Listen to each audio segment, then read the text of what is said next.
La folie sanguinaire de l'OAS vient de se manifester une fois encore. Un crime aussi abominable et aussi lâche soulève l'indignation et provoque l'horreur de tout le pays. Si quelques Français se faisaient encore des illusions sur la véritable nature et les buts de cette organisation terroriste, l'attentat commis aujourd'hui à Issy-les-Moulineaux et qui a fait tant d'innocentes victimes leur montre qu'il n'est plus question désormais de défendre un idéal, mais de s'emparer du pouvoir par des méthodes que le régime hitlérien n'aurait certes pas désavouées.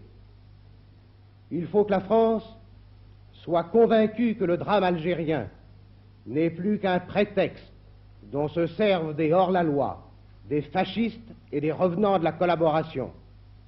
Envers eux, l'indulgence ou la mollesse constitue aujourd'hui une complicité de fait qui ne saurait être admise et qui doit être durement châtiée. Il n'y a plus seulement délit d'opinion quand on encourage ou quand on approuve des assassins. Il y a complicité avec eux, et cette complicité doit être, elle aussi, sévèrement réprimée. Elle le sera. Mais il ne suffit pas d'arrêter les assassins, les plastiqueurs et leurs complices. Il faut aussi que la justice passe, et qu'elle passe d'une manière exemplaire. C'est à un grand peuple, trempé par les épreuves au cours de sa longue histoire, que je m'adresse ce soir. À un grand peuple majeur à qui on peut, à qui on doit dire la vérité. Cette vérité, c'est que dans les jours à venir, tout sera tenté par les ennemis de la République pour empêcher la paix.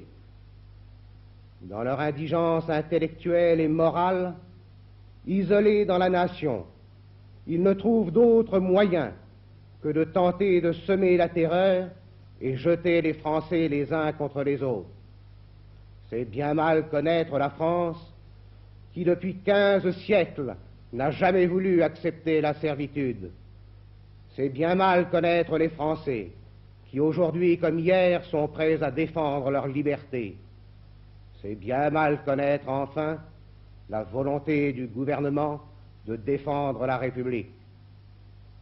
Cette volonté, celle de la nation, la détermination et le courage des forces de l'ordre, le sang-froid de tous, nous permettront de franchir ensemble et victorieusement cette dure épreuve.